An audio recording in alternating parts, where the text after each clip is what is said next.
Բարև ձեզ բարեկամներ, Փակ TV-ն սկսում է աշխատանքային նոր շաբաթը, աշխատանքային նոր շաբաթ, նոր սպասումներ, իհարկե նաև կլինեն նոր անակնկալ զարգացումներ։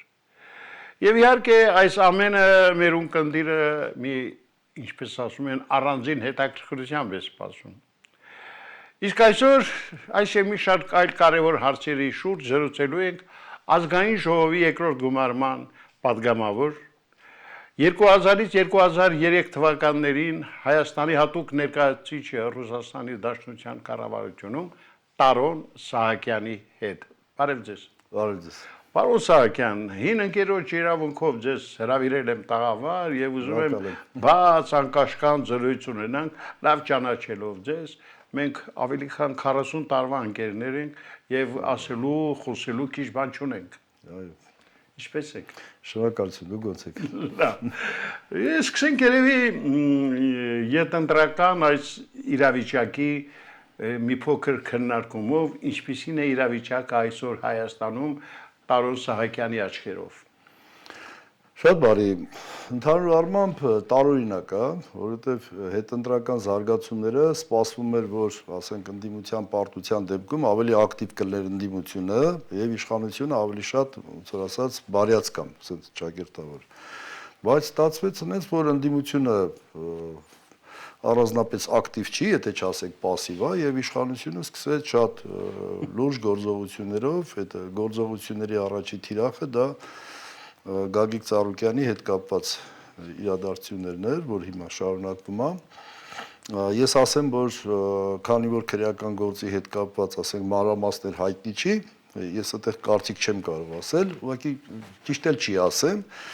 բայց միանշանակ դատապարտում եմ ընտանիքի անդամների նկատմամբ այն գործողությունները, որը կատարվում են։ Չգիտես ինչի տենց Հայաստանում տենց սովորություն կա, էլի։ Եթե մարդու նկատմամբ վերաբերմունքը փոխվում է կամ ասենք քաղաքական ինչ-որ նպատակը հարմարություն ալում, ընտանիքի անդամներն էլ հետն են գրում այդ հարվածի տակ։ Ինձ համար թե տարօրինակը հետևյալն է.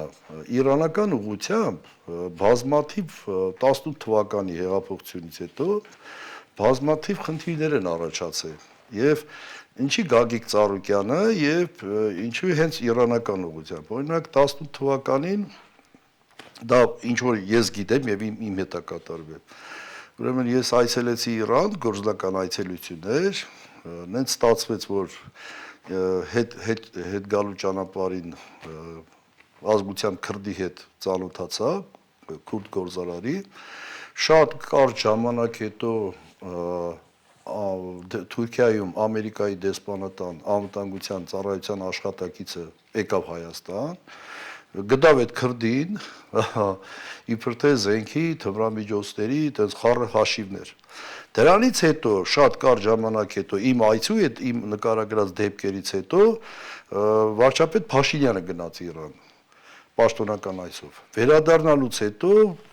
մինչև հիմա ինձ համար հանելուկ է մնացել, թե իրանական ուղղությամբ ինչեր է կատարում։ Վերադառնալուց հետո Իրանի գենշտաբի պետը հայտարարեց, որ եթե որևէ երկիր կամ որևէ խմբավորում փորձում է Իրանը ներքաշի, ասենք թմրամիջոցների ապօրինի շրջանառության մեջ, խիստ պատժվելու է։ Այստեղից իմ մոտ տենց հարց առաջացավ, թե 18 թվականից հետո իրանական ուղղությամբ ինչ խնդիրներ կա եւ աշխարհաքաղաքական, ռազմաքաղաքական ինչ նպատակներ կա։ Երկրորդը, եթե հաստատ դուք հիշում եք, շատերն էլ հիշում են, 44 օրվա պատերազմից առաջ Հայաստանը դեսպանատուն բացեց Իսրայելում։ Եվ ըստ էության Իրանի, ասենց ասած, վերաբերմունքը 44 օրվա պատերազմի հետ կապված խիստ բացական պետք է լիներ։ Հիմա ասենք այս իրադարձությունները էլի օրինակներ կան, Դրա համար ես միանշանակ կարող եմ ասել, որ գիտեք, շատ լուրջ խնդիրներ կա, իրոք շատ լուրջ խնդիրներ կա։ Այդ 20 միլիոնի պատմությունը Ծառուկյանի հետ կապված, հավատացեք, նույն իրանական ուղղությամբ էլի գործարքներ կան, որ չգիտեմ, մի քանի հատ զերո դնես, երևի քիչ լինի։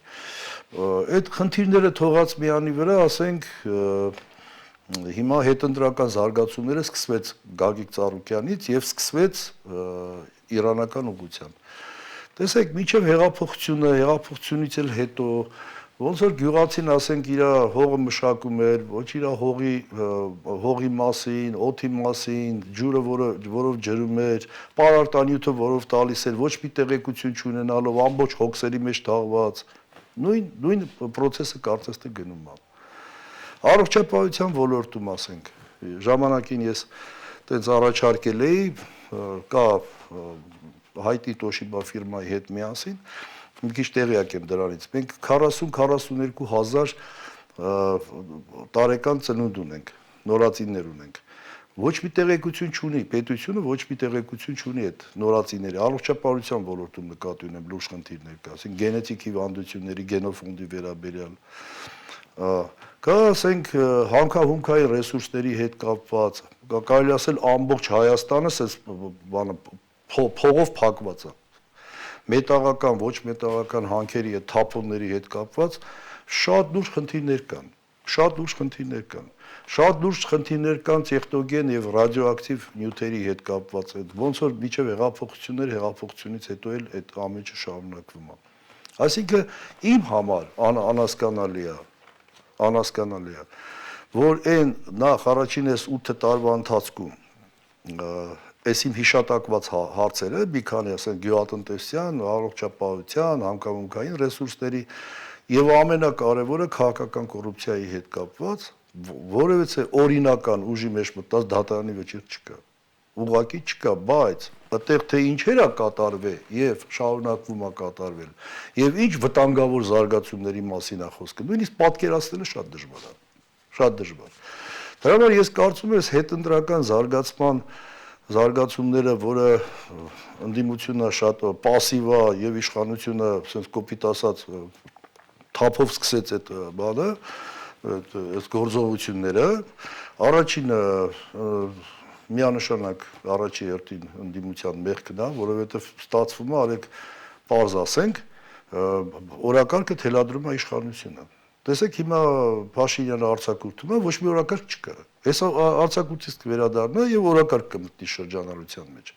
Դրանից արդեն հարց առաջանում, որ գաղափարական ընդդիմությունը, ուժեղ ընդդիմությունը ցանկացած պետության համար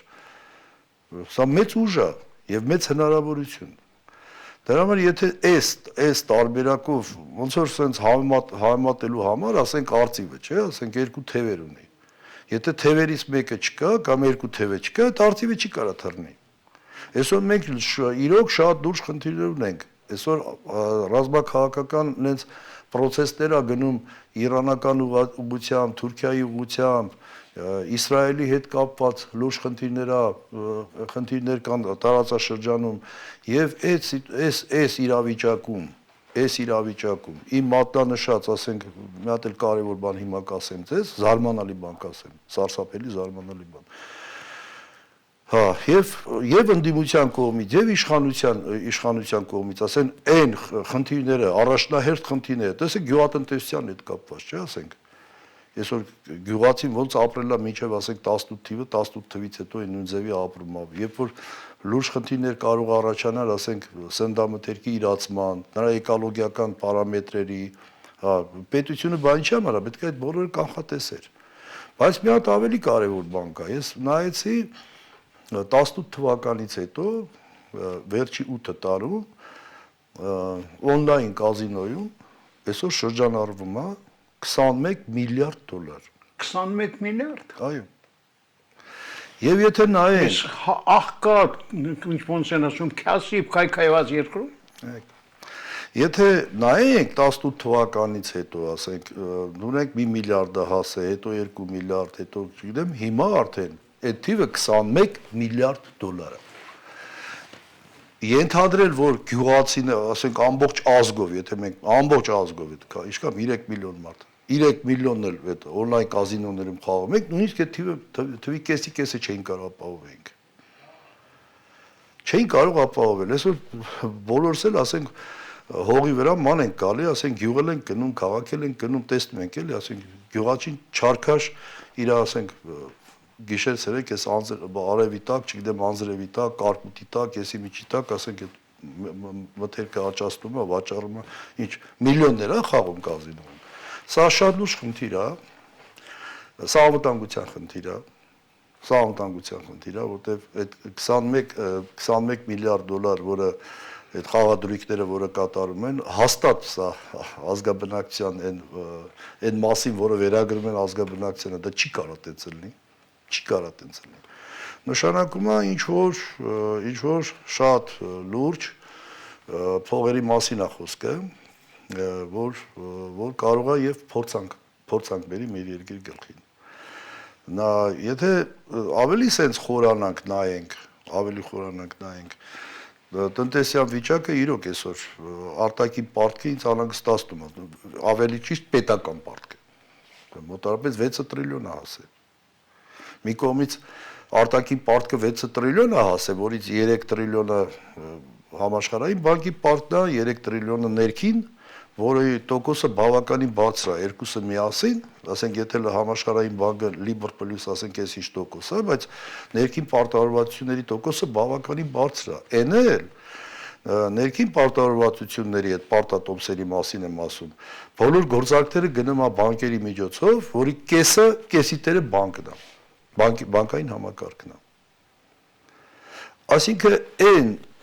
ես զարմանում եմ, որ հետընտրական զարգացումների, եթե կոնկրետ վերցնենք հետընտրական զարգացումները, չեմ ասում քարոզարշավի ժամանակ, ընդդիմությունը, տեսեք, քանի ուղղություն ասեցի, չէ՞, մի քանի կոնկրետ հարցերի անդրադարձա։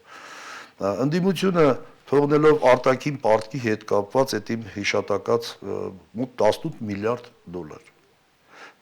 Դրանից ավել օնլայն կազինոներում 21 միլիարդ խաղադրույքներ։ Տնտեսության կոնկրետ առողջապահության համակարգում, կոնկրետ գյուղատնտեսությունում, կոնկրետ հանքահումքային ռեսուրսներում, պարոն Գուշյան, մենք ունենք թափոններ էս 30 տարվա ընթացքում, ասենք առաջացել են այդ թափոններ են առաջացել, մետաղական թե ոչ մետաղական, սկսած Զանգեզուրի պանձամոլիբդենային կոմբինատի Պոչամբարից վերջացրած են սովորական բազալտի հանքերով ու տուֆի հանքերով, որոնք այսօր 30 տարի առաջ դրա տեխնոլոգիաները չկային մշակելու կամ ասենք ինչ որ ձևով պատրաստի արտադրանքի վերածել, բայց այսօր մենք ունենք, ասես կոպիտ ասած, հատակին թափած փող։ Չինաստանի պես, Ռուսաստանի պես երկրները, գերտերությունները, ասենք, չունեն այն բազալտը, այն որակով, որ մոտավորապես 11% ասենք մագնիզիում է պարունակում, որը հնարավորություն է տալի կոպիտ ասած, որ տեխնոլոգիայի մեջ չմտնեմ, քարից մարդ սարքել։ Սկսած լեռը հանքային արդյունաբերության համար, մետրոների շինարարության համար, ես իմ ռազմավարական ստրատեգիական դեպի օբյեկտների անվտանգ շահագործման համար բավականին էֆեկտիվ։ Եվ այդ ուղղությամբ մենք ոչինչ չունենք։ Այսինքն իմ ասելիքը հետևյալն է. այս հետընտրական զարգացման Գագիկ Ծառուկյանով եւ իրանական ուղղությամբ, մինչեւ այդ իրանական ուղղությամբ մատնանշեցի, չգիտես ինչի շատ լուրջ խնդիրներ են առաջացել, պատկերացրեք Թուրքիայից Ամերիկայի դեսպանատան անվտանգության ծառայության աշխատողը գաստ է, որ իրանական ուղղությամբ ինչ որ հարցեր ճշտի։ Պարոն Սահակյան, այ հիշատակեցիք Իսրայելը, գիտեք, վերջերս Իսրայել կառավարությունը ճանաչեց հայոց ցեղասպանությունը, ինչը դեռ չի հաստատել իրենց խորհրդարանը։ Այստեղ ինչ զարգացումների սպասենք։ Գիտեք, շատ հետաքրքիր հարց եք տալի, որովհետև գաղտնիք չի, որ ասենք Իսրայելի կառավարությունը հետևողական ինքը ունենալով այդ նմանատիպ պրոբլեմ եւ աշխարհում մեկ այդ խնդիրը բարձրաձայնելով եւ ունենալով կոնկրետ այդ առումով հաջողություններ անընդհատ խոչընդոտել է հայոց ցեղասպանության ճանաչման գործընթացներին։ Օրինակ բերեմ, երկու օրինակ բերեմ։ Շատերը կհիշեն 1982 թվականի առաջի սիմպոզիումը կազմակերպվեց Հոլոկոստի հետ կապված։ Եվ ընդդեմ մի քանի հատ հայերի նկատմամբ այդ ցեղասպանության մի քանի զեկույցներ կան, որովհետեւ այդ մի քանի զեկույցները տեղի չունենա, ընդհանուր միջև այդ բանը սիմպոզիումը չեղարկվեց։ Կոնկրետ վերաբերմունքն է։ Երկրորդը Հենց նույն 1982 թվականին Իսրայելի հատուկ ծառայությունների ակտիվ մասնակցությամբ փակվեցին այն բազաները, կոչվում է տրենիրովոչնի բազաներ, որտեղ Ասալան եւ Պաղեստինի զորամիավորումները համատեղ տրենիրովկա էին անում, մի օգուտ Թուրքիայի։ Մարզումներ էին անում։ Եվ այդ մինչև վերջի այս որոշումը ինքը կոչվում է դոկտրինա պերիֆերիե, այդ էր իրաց պաշտոնական քաղաքականությունը Իսրայելի, ինքը արաբական աշխարհով շրջապակված լինելով երկու պեդալի վրա էր խաղում, Իրանի, երբ որ շահն էր իշխանության, եւ Թուրքիայի, քեմալական Թուրքիայի։ Այն իրողությունից հետո, երբ որ Իրանում տեղի ունեցավ այդ հեղափոխությունը, իրանական թևը իր համար արդեն ակտուալ չէր, մնացել էր Թուրքիան։ Թուրքիան էլ քեմալական Թուրքիայից այսօր երևի Աթաթուրքի նկարից բացի ուրիշ բան չի մնացել։ Եվ այսօր արդեն Թուրքիան հանձինս Էրդողանի նախ մեղադրում է Իսրայելին Գազայում այդ ցեղասպանություն անելու մեջ բացահայտ, նույնիսկ Իսրայելի վարչապետին համեմատելով Հիտլերի, եւ ամենագլխավորը այստեղ է շատ մեխը, այդ ընդունելու մեխը։ Արդեն Իսրայելի համար Թուրքիան ոնց որ վերածվի երկրորդ Իրանի։ Երկրորդ Իրան, ի՞նչ է նշանակում սա։ Այսօր Թուրքիան բացահայտ իր, ասենք, տնտեսական, ռազմական, փափուկ ուժի, մշակութային բոլոր ասպեկտներով դասական մեծարով արևելքում, հատկապես Սիրիայում եւ հարակից պետություններում այն գործողություններն անում, որը Իսրայելի համար դա դիտվում է որպես ինչ, վտանգ։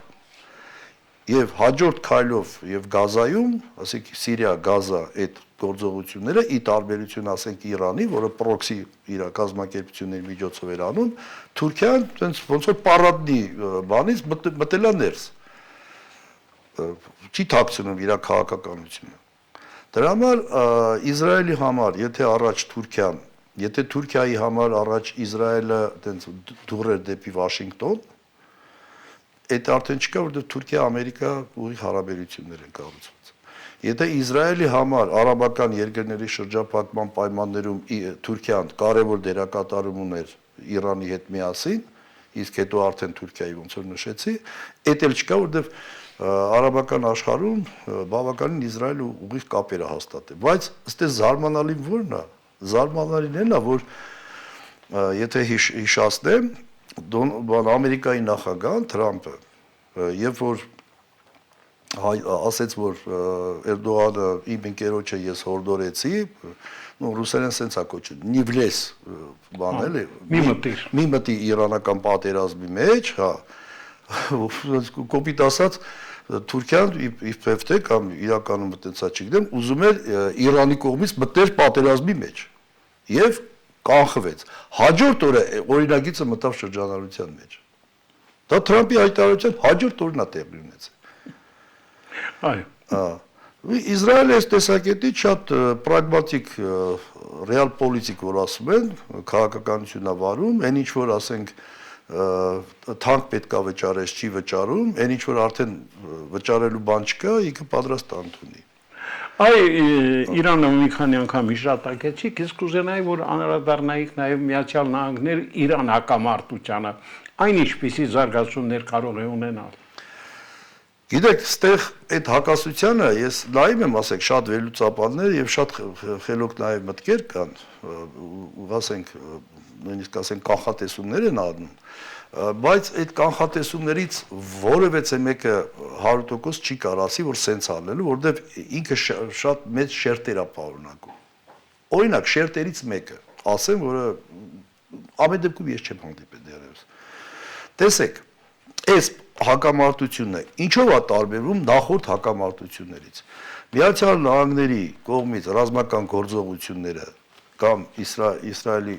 այդ համատեղ գործողությունները Իրանը անսպասելի ռեգիոնի 11 երկրներին սկսեց հարվածել։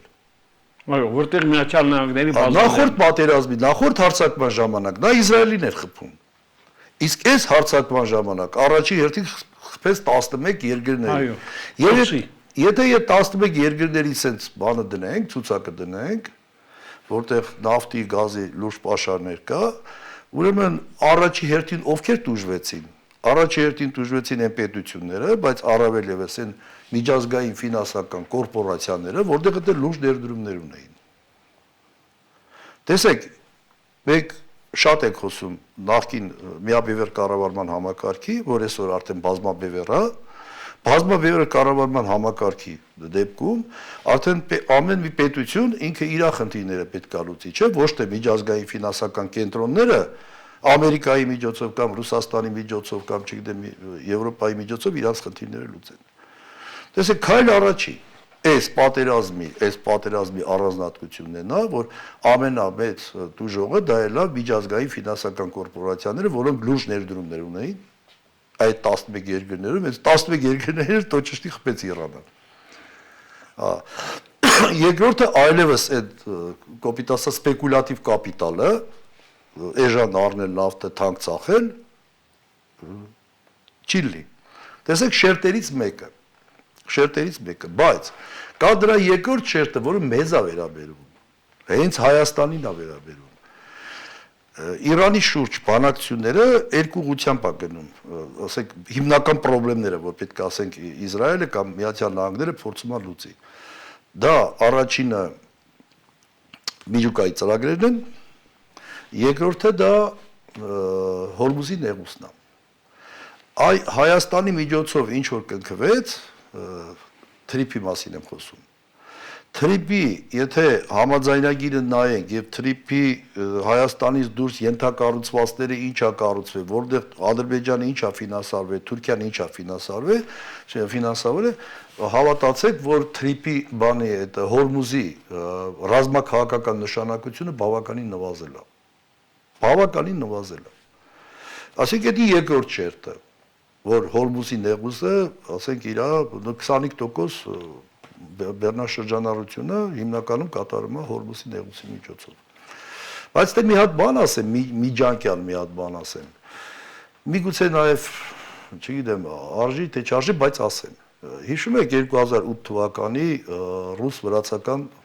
կարճատև պատերազմը։ Այո։ Դե ես ասենք ճիշտ է, նախկինում որպես հատուկ ներկայացուցիչ, դե ոնց էլ ինչ լինի, ասենք իմ կապերը պահել եմ։ 2008 թվին ավելի ոնց որ ասած թարմ էր այդ կապերը, եւ ասենք շատ դες մոտիկ մարդիկ ինձ ասում էին, որ գիտեք, ասենք իրանական կողմը ասում է, եթե Օսեթիայի անկախությունը Ռուսաստանը ճանաչի, դե դա մեզ պետք էր, որ ասենք Ղարաբաղի անկախության, չէ՞, ճանաչման մոդելներ։ Ճանաչի Իրանը հենց առաջի պետությունը կլինի, որ կճանաչի։ Իբրև թե։ Երկրորդը օսերը շատերը չգիտեն, որ մաքուր խոսում են Իրանի լեզվով։ Մաքուր, այսինքն նույն լեզուն է։ Այսինքն Իրանը լրիվ բան ուներ, ինչ են ասում, իրավունքը ուներ, եւ ռուսական կողմին էլ ինչքան հասկանում եմ, հասկացնում էր, որ եթե դուք ճանաչեք, մենք կճանաչենք։ Բայց ինչ կատարվեց։ Հենց ռուսական կողմը ճանաչեց, Իրանը միանգամից բանակցություններ սկսեց Վրաստանի հետ, Վրաստանի միջոցով Եվրոպա դուրս գալու։ Այսինքն էպիզոդներ կա, որ Իրանն էլ բարդ երկիր է։ Մի բարի պետով չի։ Բարդ երկիր է, հա, դե անվտանգության համակարգը, Իրանի անվտանգության համակարգը։ Դուք պատկերացնում եք, Իրանը այն սանկցիաները, որ սկսված, չէ, սանկցիաները սկսվելու օրվանից իր ռազմավարությունները լավ, սանկցիաները հանելուց հետո Իրանը ինչ ռազմավարություն է ունենալու։ Այս մեկ երկրորդը ասենք Իրանի հետ կապված դա մի քիչ փակ թեմա է, բայց բացվել է, հրապարակումներ եմ տեսնում, եթե հիշում են, շատերը կհիշեն, որ Իրանի ядерնի ծրագրերի տեխնոլոգիաները, գծագրերը ինչ որ գրուզավիկը կորավ։ Այո, բեռնատար։ Հա, կորավ։ Այդ ով ոնց որտեղ հայտնվավ, Ադրբեջանում կորավ, բայց չեմ կարծում, որ Ադրբեջանում մնացել, որովհետև կարճ ժամանակ հետո Թուրքիան ըստ շրջանառվող լուրերի մինչև ռուս-ուկրաինական այս հակամարտությունը, հատուկ ռազմական գործողությունները Թուրքիայից Աբիդինյանի ուրան է կոչում։ Այդ Աբիդինյանի ուրանի մատակարարում գնաց Ուկրաինա։ Այսինքն Իրանի միջոցով Իրանում էլ հենց ներքին դավաճանությունները, որ ասենք մի շղթա ունի, կարծես, բայց կարողացավ իրանական կողմը հավաքվի, տեսեք ինչ է կատարվում։ Այսինքն Իրանն էլ մեծ փորձությունների, մի քանի փորձություն ասեցի, չէ՞, մեծ փորձությունների միջով անցավ եւ եթե ուղիղ ձեր հարցին պատասխանեմ, շատերի համար եւ շատ երկրների առաջնորդների համար, վերլուծաբանների համար Իրանի այս ասենց ոնց որ ասած բազմաշերտ ու անվտանգության համակարգը պահելու եւ ռուսերեն մի հատ լավ բառ կա տիրաժիրovat անելու ներսում սենց համակարգ երևի որ աշխարհում որևէ պետություն երևի չունենա դրա համար իմ կարծիքով շատ չպետք է տարվել այն տեղեկությունները որ իբրև թե հնարավոր է Իրանը քանդվի էսանի դա ձեռնտու է Ադրբեջանի որովհետև ասենք հյուսային Ադրբեջան Իրանում 18 միլիոն ադրբեջանցի է ապրում դա ձեր քրդական շարժման հետ կապված ասենք այնտեղ Թուրքիան է շահագրգռված բայց իմ կարծիքով մեծ հաշվով երկու խնդիր Միացյալ Նահանգները Իսրայելի հետ միասին չկարողացան լուծել եւ երրորդն էլ Հորմուզի նեղում առաջինը ռազմական ճանապարհով իշխանության փոխելու խնդիրը չլուծեցին երկրորդը Իրանի ներսում պարակտելու կամ ասենք Իրանը մասնատելու ծրագիրը կարելի ասել փակված է երրորդը Հորմուզի նեղուցն է որի ասենց այլընտրանքը կարող է տրիպլ լինի չեմ կարծում որ դա իրատեսական է չեմ կարծում վերջին հաշվով գերտերությունները թե Միացյալ Նահանգները թե Ռուսաստանը առավելևս Չինաստանը միասին ինչ որ որոշում կկայացնեն Այսինքն այստեղ պետք չի սենց միանշանակ նայել, որ ասենք նախ Իրանը թույլ չի տա, որովհետև մի քանի օր առաջ մի հատ հարցազրույց էի տվել, դուք պատկերացնում եք, այս ընթացքում Ադրբեջանը երկաթգիծը 110 կիլոմետր երկաթգիծ է կառուցել, Նախիջևանում 170 կիլոմետր է կառուցել, որի մի սենց են ասում էլի կալոսի վրա, օսի վրա 25 տոննա նագրուսկա է Այսինքն դա ծանր տեխնիկայի, ռազմական տեխնիկայի, ինչ է, յետակառուցված կա։ Նույնը Թուրքիան, եթե պետքա Իրանը հասկանում է, չէ, եթե Ադրբեջանով եւ Թուրքիայով, այն էլ Հայաստանի, ասենք, այդ տրիպ միջանցքով, այնց յետակառուցումները կառուցում, որտեղ պետք է ռազմական տեխնիկա տեղափոխվի, նա մինչև վերջ գնալու է։ Մինչև վերջ գնալու է։ Եվ նույնը վերաբերում է Ռուսաստանին, որտեղ Ռուսաստանն էլ հասկանում է, որ ինքը հարավային Կովկասում իր ասենք ոնց որ ասած դիրքերը զիջելու պայմաններում արդեն Պոստսովետսկի պրաստրաստվայում, դրանից հետո BRICS-ում շղթայական խնդիրներ կառաջանան։ Հենց որ հաշվարկը նրա վրա բանանել, որ Իրանը նախ փաստերը ցույց են տալի, որ տես չի, կարծում եմ շուտով ուղղակի Ամերիկայի նախագահը հայտարարի, որ իրանք հաղթել են եւ զորքերը հետ են քաշում։ Պարոն Սահակյան, դե ասեցի, որ դուք 2000-ից 2003 թվականներին եղել եք Հայաստանի հատուկ ներկայացուցիչը Ռուսաստանի Դաշնության կառավարությունում։ Այ կուզենայի ասել մի քանի խոսք ռուս-ուկրաինական պատերազմը երբ կավարտի եւ ինչ հարաբերություններ կլինեն Հայաստան-Ռուսաստան այդ զարգացումների գործընթացում։ Ռուս-ուկրաինականը էլի կանխատեսելի է, շատ բան կախված է թե իրանական ուղղությամբ ինչ զարգացումներ կգնան, որովհետև սենց եթե ընդհանուր առմամբ ասենք, այսօր ակնհայտ է, որ խնդիրը հետևյալն է, Չինաստանը կդառնա, ոնց որ ասած, առաջատարի երկիրը, թե Միացյալ Նահանգները։ Եվ երկու դեպքում էլ առանց Ռուսաստանի հետ համագործակցության ոչ մեկը, ոչ մյուսը այդ խնդիրը չի կարող լուծել։ Դրա համար իմ կարծիքով, եթե իրանական ուղղությամբ այն կոմպրոմիսը գտնեն, իսկ իրանական ուղղությամբ կոմպրոմիսը գտնեն, եթե Չինաստանն ու Ռուսաստանը համաձայնվի։ Մի կողմից Չինաստանն է, Ռուսաստանն է, Իրանն է, մյուս կողմից Արևմուտքն է, Եվրոպան է, Միացյալ Նահանգները։ Եվ բնականը եւ ուկրաինական ուղղությամբ նույն կոմպրոմիսի պետք է գան։ Այդ առումով չեմ կարծում, որ մոտ ժամանակներս սպասվում է նման բան, մանավանդ երեք նայեցի ռուսական կողմը հայտարարություն տարածեց, որ դժգոհ է Միացյալ Նահանգների